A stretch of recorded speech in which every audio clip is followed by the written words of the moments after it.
Mapagpalang araw, kaibigan. Ito na naman po ang inyong kaibigan kay Jesus, Brother Manny Bautista po. Minsan pa, mag-aaral tayo ng salita ng Diyos ayon sa poemen, ang Biblia ng mga pastor. Alam niyo po, napakahalaga ang nagkakaroon tayo ng pag-aaral na nakalagay po sa Biblia. Bakit po? Unang-una, kung hahanapin mo yung turo at aral ng ating Panginoong Diyos mula sa lumang tipan hanggang bagong tipan, ang turo ng Panginoong Yesus na itinuro ng kanyang mga apostol sa Biblia, ang hahanapin mo po, Biblia. Hindi mga reference. Hindi ko naman sinabing masamang reference. Pero, mas maganda yung Biblia mismo ang binabasa mo. Yang mga referensya na yan, kung minsan merong konting depekto yan eh. Tao yung gagawa ng referensya, tao ang sasagot, tao ang magtatanong. Kailangan, mas maganda talaga kukunin mo ang Biblia. Ngayon, marami pong mga Biblia, iba't ibang salin. Hanggang sa panahon natin, patuloy na sinasalin ng mga scholar ang Biblia sa panahon na inaangkop po nila sa ating panahon. O ibig sabihin, mas lalo tayong makahunawa. Kumbaga sa kasulatan, kung yung mga sinahuna, medyo mahirap silang babasahin. Kaya nangyayari nun, pag binasa mo yung matatandang sinahunang Biblia, kailangan mo pang gumamit ng ibang Biblia para titignan yung mensahe ng bawat Biblia kung makuha mo yung pinakadiwa.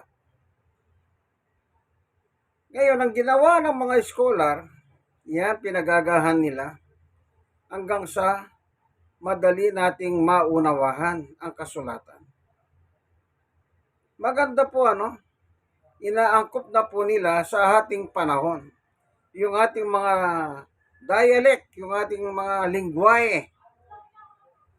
Kasi po, pag binasa mo yung mga matatandang Biblia, ang lalalim ng pagkatagalog, ang lalalim ng mga wikang Ingles.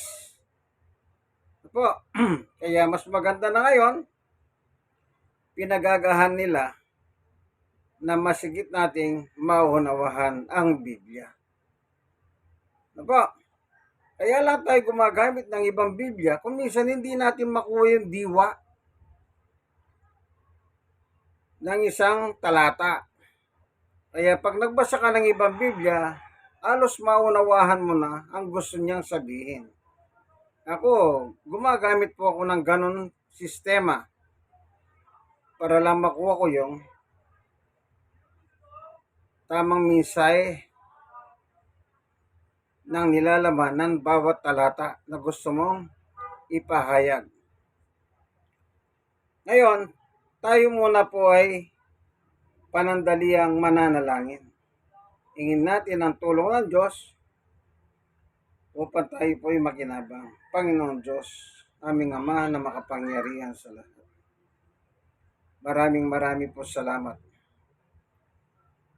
Sa pagkakataon na ito, bigyan mo kami ng tamang unawa upang ang iyong turo at aral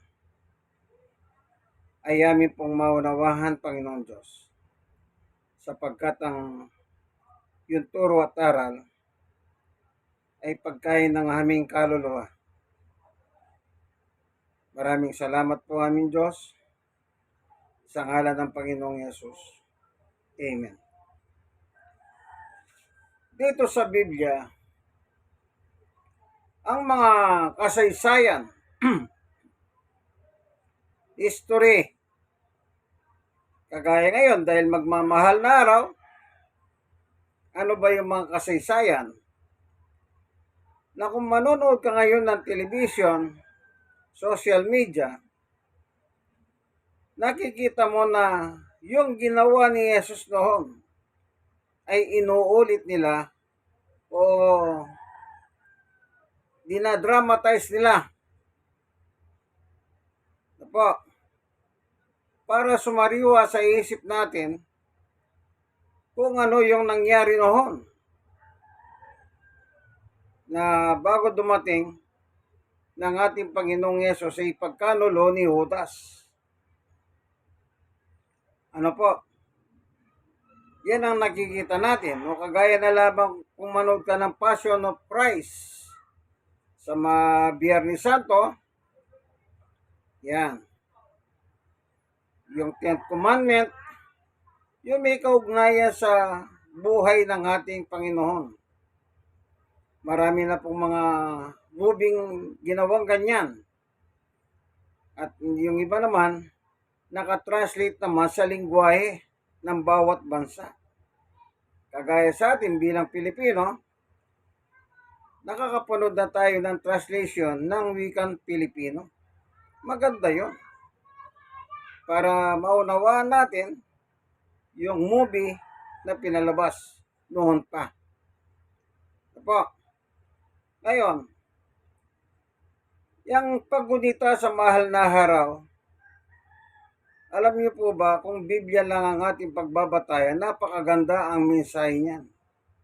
Para sa akin maganda ang message ng pagdiriwang o paggunita ng mahal na araw.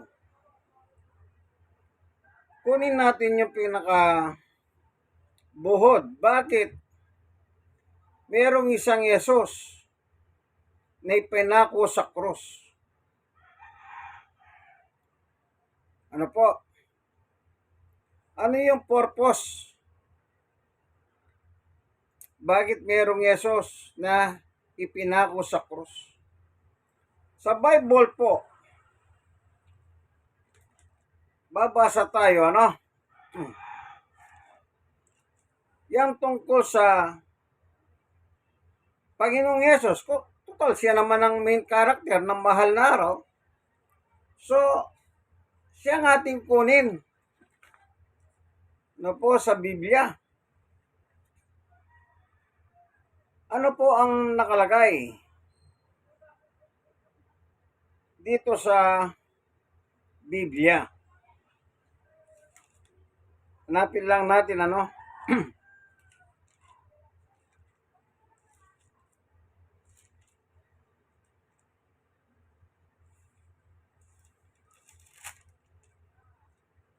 Meron po ako nito para mas maano yung liwanag, O magbukas tayo ng isang ilaw, po?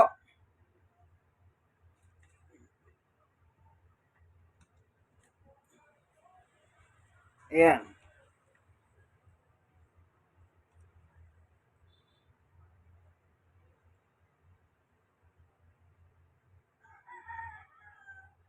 Ito po nakalagay.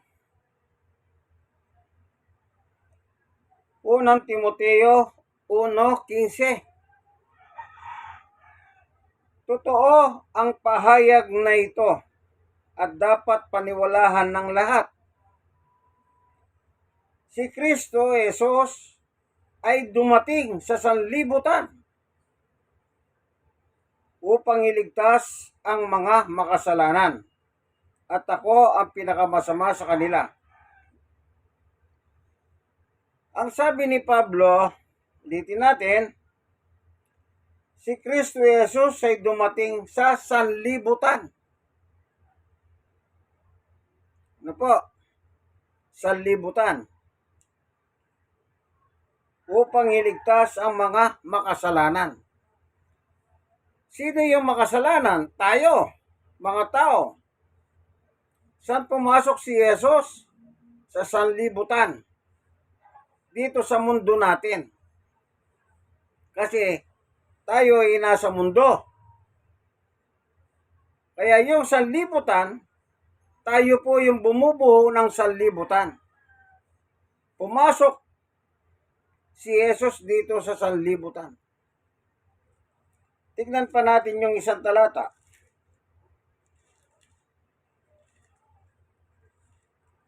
Dito sa Hebreo 10:5 at saka 6. Dahil diyan, nang si Kristo ay naparito sa daigdig. Ayun. Yung naparito siya sa daigdig. So, nagkakaroon ng liwanag. Yung sanlibutan, anong sabi ni Pablo? Unang Timoteo 1:15. Ganito nakalagay. Totoo ang pahayag na ito at dapat paniwalahan ng lahat. Pag sinabing lahat, anuman lahi ka, paniwalahan mo. Si Kristo Jesus ay dumating. Dumating. Saan daw? Dito, sa sanlibutan. Para saan? Para iligtas ang makasalanan.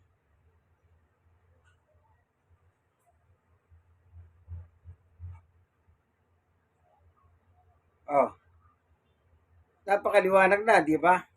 Nang binasa pa natin itong Hebreo, chapter 10, verse 5. Dahil diyan, nang si Kristo'y naparito sa daigdig. So, naliwanagan na natin, yung sanlibutan pala ay daigdig. Saan ang tao? Nasa daigdig. The planet Earth. Nandun po tayo. Tayo yung mga makasalanan. Ayon kay Apostol Pablo. Sa 1:17,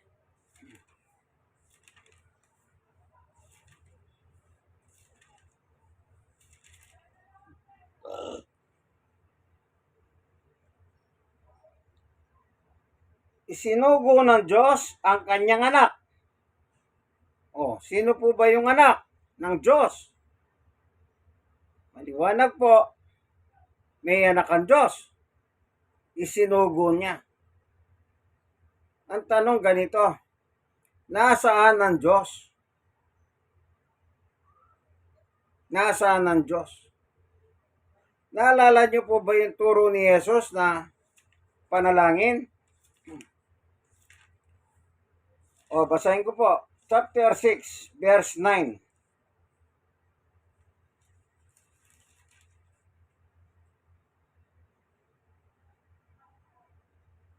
Ganito kayo manalangin. Ama naming nasa langit. Nasaan daw po ang Diyos o ang Ama? Diyos Ama? Sabi ni Jesus, nasa langit. Balikan natin yung 1:3:37. 3:17. Isinugo ng Diyos ang kanyang anak. Tignan natin yung sinabi ni Apostol Pablo.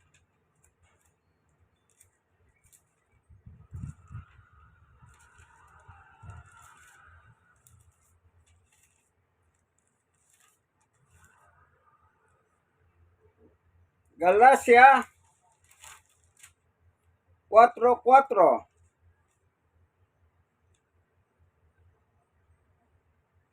Ngunit nang sumapit ang tamang panahon, isinugo ng Diyos ang kanyang anak na isinilang ng isang babae at namuhay sa ilalim ng kautusan. Anong sabi ni Pablo? Isinugo ng Diyos ang kanyang anak. Saan isinugo si Jesus ngayon? Dito po sa sanlibutan or daigdig. Dito sa mundo natin. Anong layunin? Upang iligtas ang mga makasalanan. So maliwanag po, hindi nagbula dito sa lupa si Jesus. Kasi po, ang Diyos, anong sabi? Ama naming Diyos, nasa langit ka. Ibig sabihin, nasa langit ang Diyos, isinugo niyang kanyang anak. Magkasama sila sa langit, dito sa daigdig, mundo natin o sanlibutan. At sabi ni Juan,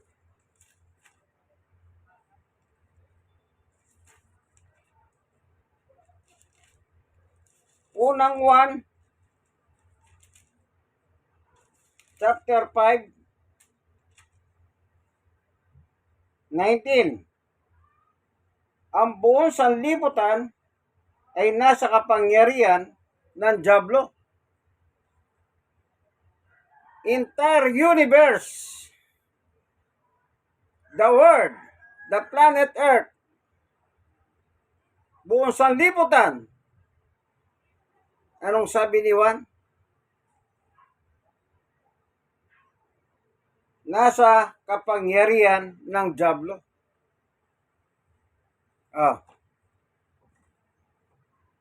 Meron akong kukunin po, ano? Ito po, bola. Pag titignan mo sa mapa, ang the planet Earth,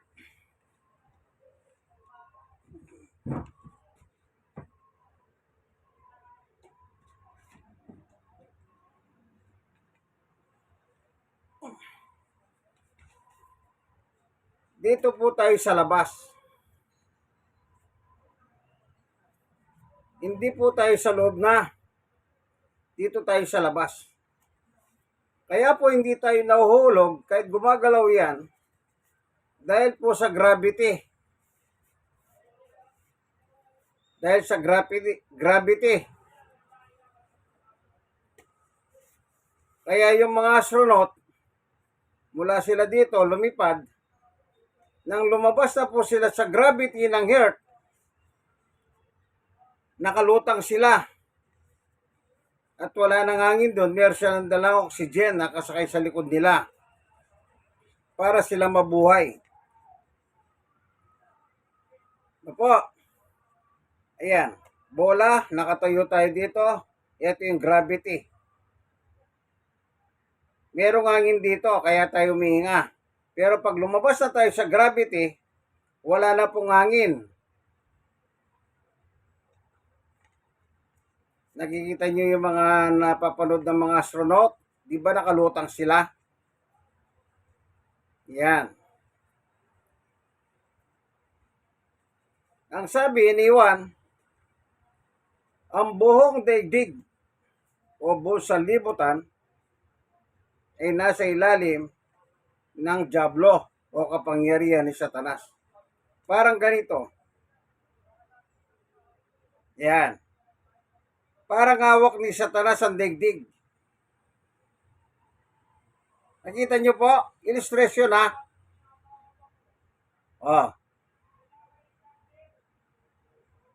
Kaya merong tanong nung araw na adusano yung mga saksi ni Jehovah namimigay ng pulyetos, yung planet Earth at saka yung kamay na kaganyan. Kamay lang. Tapos meron siyang tanong doon, kanino kamay ang nakahawak sa daigdig?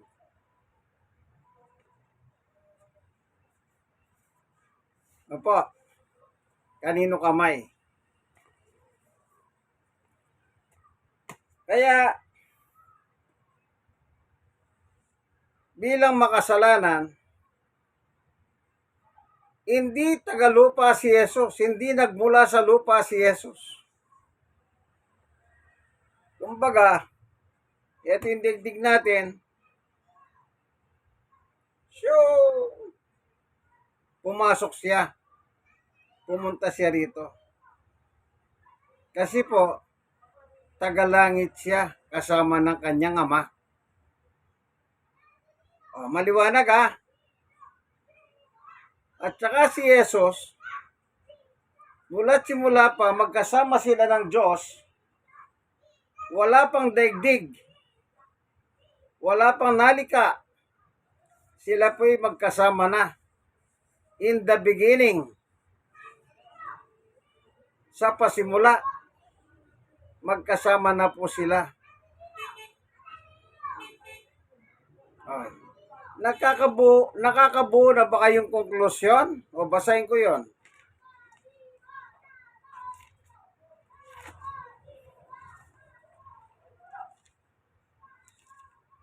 Sa 1,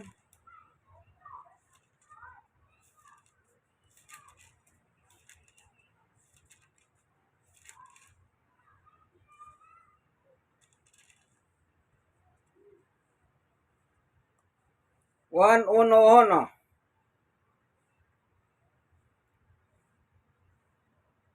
Nang pasimula ay naroon na ang salita. Okay? Gumamit tayo. Medyo kulang ng lente ng salamin ko eh. Dapat ng pabago para padagdag ng lenting konti. 1:1. Nang pasimula ay naroon na ang salita.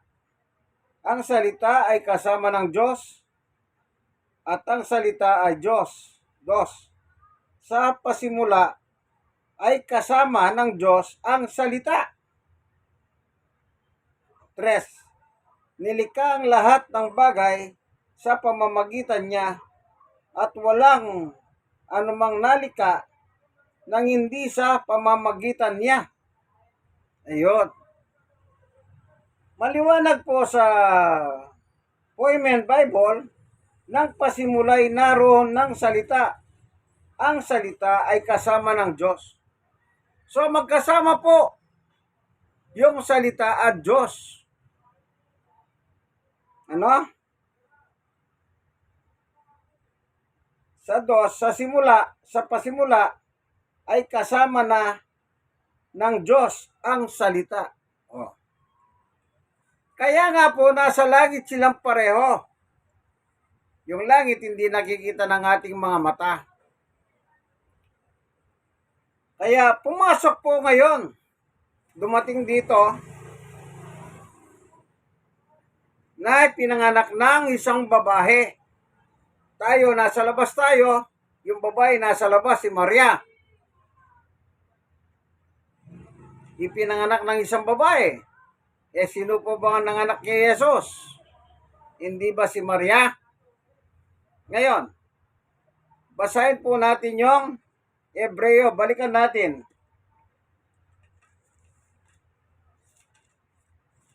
Total, nag-aaral tayo. Para maintindihan nyo po, ay iniisa-isa natin. Hebreo.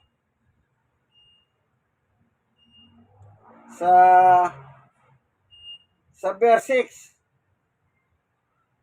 10:6 ng Hebreo. Kaya tinihanda mo ang aking katawan upang maging andog. Sino po nagsasalita? Si Jesus. Ayan. Tingnan pa natin dito sa verse 8. Sinabi mo na niya, hindi mo ninais o kinalugdan ng mga halay at handog na hayop, mga handog na susunugin at mga handog dahil sa kasalanan, kahit ito'y inihandog ayon sa kautusan. Sa kaniya, idinugtong, ako'y narito upang sundin ang iyong kalooban. Sa ganitong paraan, inalis nga ng Diyos ang unang handog at pinalitan ng handog ni Kristo. Ayun, ano? Pinalit si Kristo.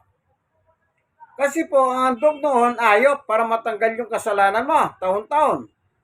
Nag-o-offer ng handog, ayop. Inalis na yon, ang ipinalit yung handog ni Jesus.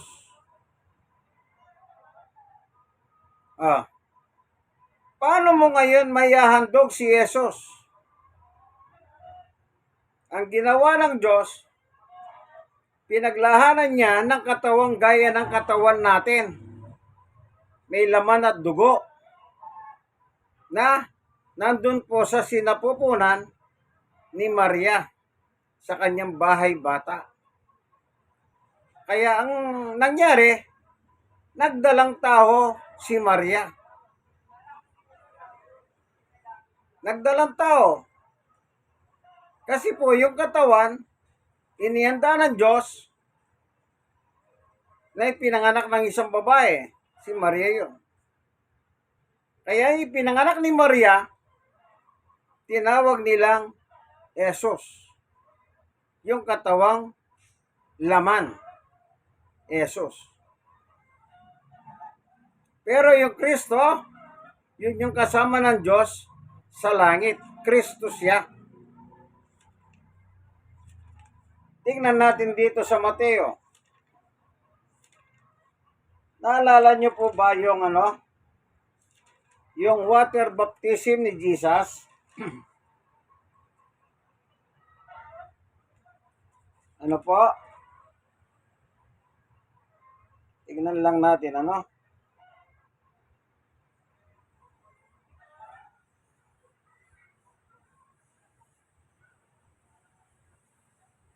Ito po.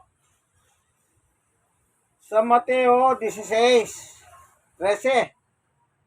Nang dumating si Jesus sa bayan ng Cesarea ng Pilipo, tinanong niya ang kanyang mga alagad, sino raw ang anak ng tao? Ayon sa mga tao.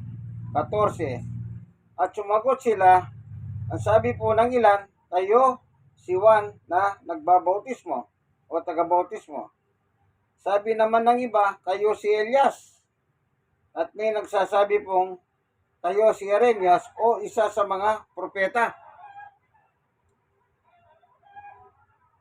15. Tinanong uli sila ni Jesus, ngunit para sa inyo, sino ako? 16. Sumagot si Simon Pedro, kayo po ang Kristo, ang anak ng Diyos na buhay. 17.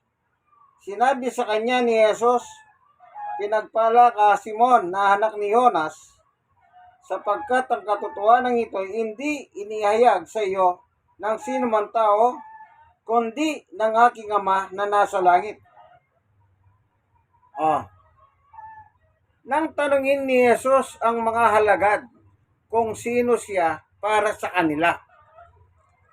Anong sagot ni Pedro?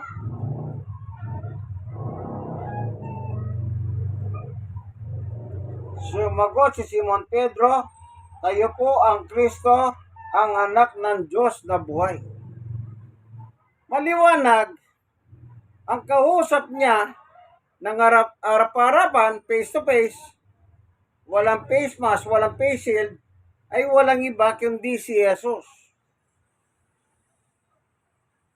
Kaya tinanong sila ni Jesus, sino ako para sa mga tao? Ang sagot ng tao, isa kang propeta, Jeremias o si Juan nagbabautismo. Para sa inyo, sino naman ako? Ang sagot ni Pedro, ikaw ang Kristo, ang anak ng Diyos na buhay. So maliwanag, magkasama yung Diyos sa langit at si Jesus. Siya yung Kristo sa langit. Kristo o ang ibig sabihin ng Kristo, tagapagligtas. The Messiah. The Savior. Kaya nung pumasok siya rito, yung Kristo isinugo ng Diyos. Nung nandito na po sa ibabaw ng mundo, kasama ng tao, ipinanganak ni Maria na tinawag na Jesus. Oh, maliwanag po, ano?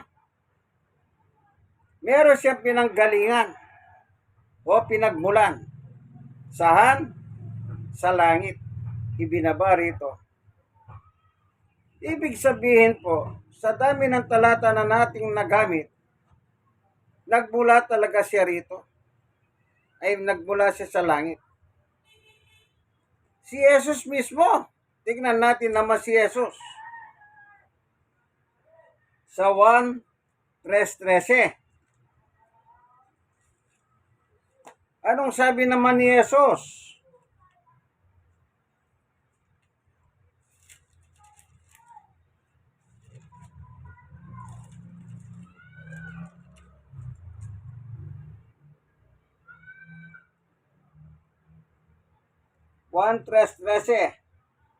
Wala pang sino mang umakyat sa langit, kundi ang bumaba mula sa langit, ang anak ng tao.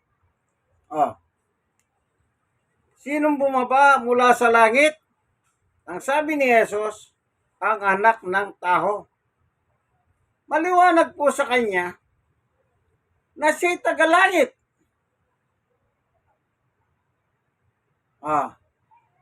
Kasama niya sa pasimula ang kanyang ama sa langit. Tingnan natin yung 1:14. Naging tao ang salita at nanirahan sa piling namin. Nakita namin ang kalwalhatian, tunay na kanya bilang kaysa isang anak ng Diyos, kaysa isang anak ng Ama. Siya ay puspos ng kagandang loob at katotohanan. Saan daw siya tumira? Naging tao ang salita at nanirahan sa piling namin. Ayon kay Juan. Sa piling namin. Si Juan, taga saan si Juan? Taga lupa. Sa piling namin. Dinanirahan si Jesus dito sa lupa. Anong layunin po? Upang iligtas ang mga makasalanan, ang mga tao. Tayo po yun. Iligtas tayo. Hindi tayo paparusahan. Sa 3:17 ng 1, isinugo ng Diyos ang kanyang anak, hindi upang atulan ng parusa ang sanlibutan, kundi upang iligtas ito sa pamamagitan niya. Dito sa lupa tayo nakatira at dito rin tumira si Jesus. Nagministeryo siya ng halos 3 taon.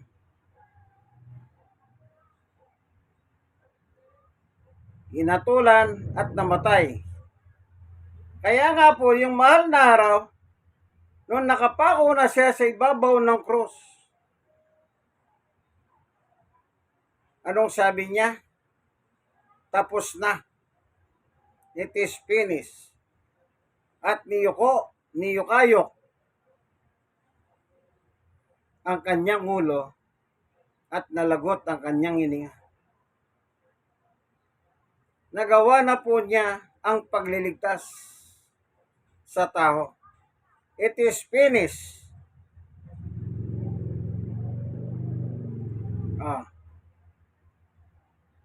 Kaya yung mahal na araw, napakaganda ang senaryo niyan.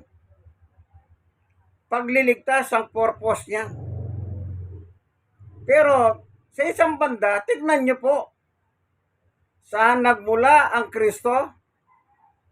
Kasama ng ang kasama ng kanyang ama sa langit. Bumaba po rito sa mundo natin at tumira dito. Nangaral. Oh. Paano naman yung sinasabi ng ibang mangangaral?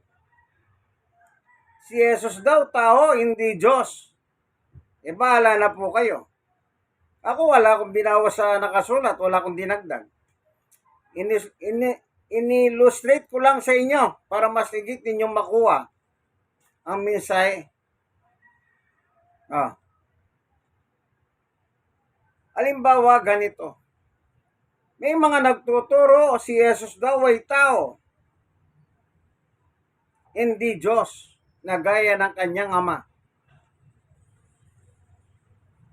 Di lalabas si Jesus, tao siya. At nagkaroon sila ng kaugnayan ni Maria, tao si Maria, at ang pinanganak niya ay tao. Ganun po ba? Kasi mayroong mga ibang reliyon din nagsasabi si Maria naging asawa ng Diyos. Ang bunga daw si Jesus. Maling-mali sila sa kanilang pagsalarawan tungkol sa Panginoong Yesukristo. Bagamat tinatawag siyang anak ng tao, siya mismo ginagamit niya yung titulo na yun eh. O nung tanongin niya si Pedro, Pedro, sino raw ako? Ayon sa mga tao na anak ng tao. Siya mismo ginagamit niya yung anak ng tao kasi nga po, ipinanganak siya ni Maria. Titulo po yun. Pero hindi ibig sabihin, si Jesus ay hindi Diyos. Diyos po si Jesus kasi anak siya ng Diyos. Kung ano po ang katangian ng Diyos, katangian ni Jesus.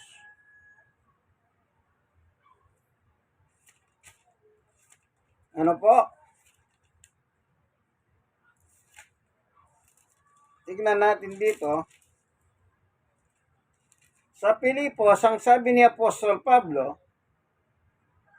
sa 5, o Pilipos 2:5, naway magkaroon kayo ng kaisipan ng tulad ng kay Kristo Jesus. Kahit taglay niya ang kalikasan ng Diyos. So, kita niyo po. Taglay niya ang kalikasan ng Diyos. Ano po ba ang kalikasan ng Diyos? Hindi po ba Diyos siya? Amang Diyos, nasa langit ka. Diyos siya ang Diyos. At yung anak niya, si Jesus. Kung Diyos ang Diyos, natural taglay ni Jesus ang katangian ng pagka-Diyos. Kahit taglay niya ang kalikasan ng Diyos, hindi po ba sapat na yan? Hindi niya ipinagpilitang manatiling kapantay ng Diyos. 7, sa halip kusa niyang binitiwan ang pagiging kapantay ng Diyos. Magkapantay po pala sila sa pagiging Diyos.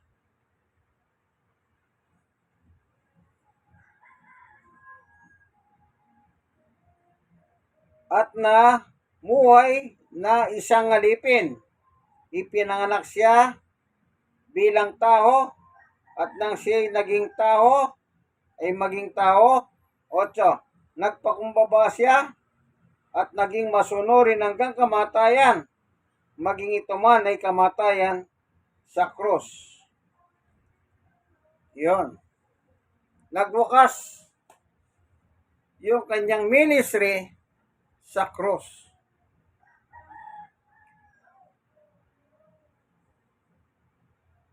Maliwanag po, ano? Wala po siyang katawan gaya natin. Ipinaganda siya ng Diyos ng isang katawan. Yun po ang Jesus na tinawag. Sabi ng anghel Gabriel kay Maria, Jesus ang itatawag sa kanya.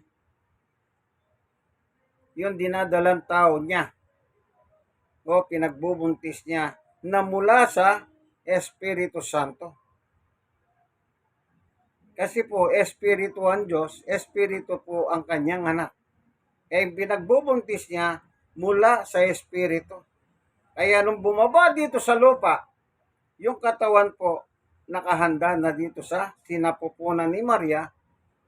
Kaya ang tawag sa kanya, siya'y nagdadalang tao. Itong mga pilosopo naman, nanuknukan ng kamangmangan ng utak, bakit daw nagdadalang tao? Di sana, nagdadalang Diyos. Mga pilosopong ewan ko. Ang tawag nga sa kanila, sulpot eh. Sa Facebook, tinatawag, mga sulpot. Pilosopo. Kasi hindi nila matanggap na si Jesus ay Diyos sa pagiging anak ng Diyos. Sila po yung mga pinamangmang ni Satanas. Kung may Biblia kayo, bawat binasa ko, binabanggit ko yung talata. Di ba sa inyo? Kung may Biblia kayo, maliwanag po, ano? Ang mahal na araw, ang pinakadiwa niyan ay ang pagliligtas ng Diyos sa tao sa pamamagitan ng kanyang anak na si Kristo isinugo, ipinanganak, Yesus ang tawag. Sa pamamagitan niya. Ano po? Yan po ang buhod ng Semana Santa. Wala na po yung palaspas. Wala naman kayo gunayan yung palaspas. Yung iba naman, meron daw palaspas, pupunta sa langit. Nakabasa lang sila ng palaspas eh. Kinonek kagad sa kanilang mga palaspas. Wala pong ganon na salvation is palaspas. Dapat nga, hindi mo nauulitin yung palaspas na yun. Kasi wala naman. Nung panahon na papasok sa Jerusalem si Jesus, ginawa ng mga tao, naglatag sila ng mga dahon, dahon ng mga puno. O sige, sabihin na natin, may palaspas. May mga damit. Pinapalabas nila, may damit pa eh. Sige, iwanan na natin yung palaspas, hindi ko maintindihan. Masyado silang ano. Ito po ang inyong kaibigan sa kay Jesus, Brother Manny Bautista. Ano po? Na sana po ang mahal na araw, gunitain ninyo yung anong tawag doon? Pinakabuhod ay ang pagliligtas ng Diyos sa pamamagitan ng kanyang anak na si Kristo, ipinanganak ng Maria at tinawag na Jesus. Siyang napako sa krus at nang sinabi niya, finish na, tapos na. At namatay na siya. Tandaan niyo po yan. Napakasarap ang mensahe ng Semana Santa o mahal na araw. Po. Sana po kung nagustuhan niyo ang aking message, yung pagbabasa ko ng Biblia. Baka sabihin niyo, naghahangin ako. Ako naman po talaga nagbasa eh. Nagbasa lang. Okay? I-share nyo naman sa iba. Kayo mga nasira naman po, mag-subscribe po kayo. Subscribe. Then, i-share nyo po sa inyong mga kakilala, lalo na doon sa mga naniniwalang si Jesus ay tao. Hindi po ganon ang Biblia. Ano? God bless us all. Nasa programa po tayo. Ano po? Ang kasaysayan ng hiwaga. Yan. Ang kasaysayan ng hiwaga. Minsan pa, nawa datnang kayo ng Diyos nasa maayos na kalagayan kapag kayo'y nanonood, nakikinig ng aking munting video. Salamat po, Panginoon Diyos, sa katotohanan na itinuro mo po sa amin tungkol po sa diwa ng Semana Santa. Kung meron bang pong kabigatan ng buhay ng sinumang tao, Panginoon Diyos, gawin mo pong magahan. Kung meron naman pong iba't ibang klaseng sakit, iyong pagalingin sila. Maraming salamat po sa ngalan ni Jesus. Amen and amen. Purihin ang Panginoon. God is good all the time. In Christ alone. Ayan po.